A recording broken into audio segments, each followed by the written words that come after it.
நீங்கள் இப்பொழுது பார்ப்பது மருதோன்றி மரம். இது பெண்கள் கை நகத்திற்கு அரைத்து இதன் இலையை அரைத்து கியூடெக்ஸுக்கு பதிலாக பழைய காலத்திலிருந்து பாவிப்பார்கள்.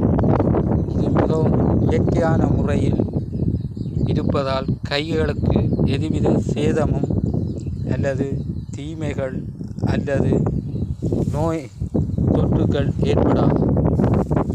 பண்டைய காலத்திலிருந்து இந்து மக்கள் பயன்படுத்தும் இந்த மருதோன்றி மரத்துக்கு தனி சிறப்பு உள்ளது.